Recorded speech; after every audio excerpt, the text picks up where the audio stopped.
ತುಂಬ ಖುಷಿ ಆಗ್ತಾ ಇದೆ. ಇವತ್ತು ನಮ್ಮ ಕನಸಿನ ಸಿನಿಮಾ ರಾಜನಿವಾಸದ ರಿಲೀಸ್ ಡೇಟ್ ಅನೌನ್ಸ್ ಆಗಿದೆ.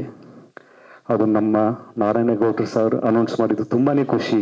ಬಿಕಾಸ್ ನಾನು ತುಂಬ ದೊಡ್ಡ ಫ್ಯಾನ್ ಸರ್ಗೆ. ನಾನು ಅವರು ಅನೌನ್ಸ್ ಮಾಡಿದ್ದು ತುಂಬಾ ನನಗೆ, ಇವತ್ತು ನಾನು ಸ್ವಲ್ಪ ಕೆಲಸ ಇತ್ತು, ಸರ್ ರಿಲೀಸ್ ಅನೌನ್ಸ್ ಮಾಡ್ತಾರೆ ಅಂತ ನಾನು ಬರಬೇಕಂತ ನಾನು ಇವತ್ತು ಬಂದಿದ್ದೀನಿ. ತುಂಬ ಖುಷಿ ಆಗ್ತಾ ಇದೆ. ಸಿನಿಮಾನು ತುಂಬ ಚೆನ್ನಾಗಿ ಬಂದಿದೆ. ನೀವೆಲ್ಲ ನಿಮ್ಗೆ ಸಪೋರ್ಟ್ ಮಾಡಬೇಕು ಅಂತ ಕೇಳ್ತಾ ಧನ್ಯವಾದಗಳು. ಜೈ ಹಿಂದ್, ಜೈ ಕರ್ನಾಟಕ. ನಾರಾಯಣ್ ಸರ್, ನಿಮ್ಮ ಜೊತೆ ಈ ವೇದಿಕೆಯಲ್ಲಿ ಭಾಗಿಯಾಗಿರೋದು ನಂಗೆ ಭಾಳ ಖುಷಿ ಆಗ್ತದೆ, ಹೆಮ್ಮೆ ಅನಿಸುತ್ತೆ. ಸರ್, ಬೇಸಿಕ್ಲಿ ಅಂಜನಪ್ಪ ಸರ್ ಹೇಗೆ ಅಂತಂದರೆ, ಅಲ್ಲ, ಆಂಜನೇಯನಿಗೆ ಶ್ರೀರಾಮ ರಕ್ಷೆ ಸಿಕ್ಕಾಯಿತು, ಅದೇ ಅರ್ಧ ಈ ಸಿನಿಮಾ ಗೆಲ್ತು ಅಂತ ಹೇಳ್ಬೋದು. ಅಂಜನಪ್ಪ ಸರ್ಗೆ ನಾನು ಅಭಿಮಾನಿ. ಹೆಂಗೆ ಅಂದರೆ, ಅವರಿಗೆ ಭಾಷೆಯ ಮೇಲಿರೋ ಪ್ರೀತಿಗೆ ನಾನು ಅಭಿಮಾನಿ. ಎಲ್ಲ ವಿಚಾರಗಳಲ್ಲೂ ಸ್ನೇಹಿತರಿಗೆ ಹೆಗಲು ಕೊಡುವಂಥ ಒಂದು ಮನಸ್ತತ್ವ.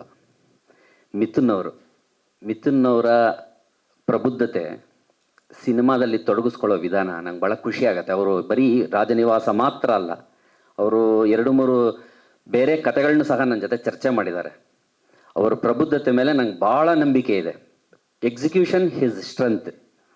ಭಾಳ ಚೆನ್ನಾಗಿ ಸಿನಿಮಾ ಮಾಡಿದ್ದಾರೆ. ಟ್ರೈಲರ್ ಮೇಲೂ ಭಾಳ ಒಂದು ಭರವಸೆ ಇದೆ. ಆಮೇಲೆ ಇಬ್ಬರು ಬುದ್ಧಿವಂತರು ಸೇರಿದ್ರೆ ಸಿನಿಮಾ ಯಾವ ಮಟ್ಟದಲ್ಲಿ ಕ್ವಾಲಿಟಿಯಲ್ಲಿರುತ್ತೆ ಅನ್ನೋಕ್ಕೆ ಇವರಿಬ್ಬರ ಕಾಂಬಿನೇಷನ್ ಡೆಫಿನೆಟ್ಟಾಗಿ ಸಿನಿಮಾ ಒಂದು ಒಳ್ಳೆ ಮಟ್ಟಕ್ಕೆ ರೀಚ್ ಆಗುತ್ತೆ. 6ನೇ ತಾರೀಕು ನವಂಬರ್ ಸಿನಿಮಾ ರಾಜ್ಯಾದ್ಯಂತ ಬಿಡುಗಡೆ ಆಗ್ತಾ ಇರೋ ಖುಷಿ ದಿನ.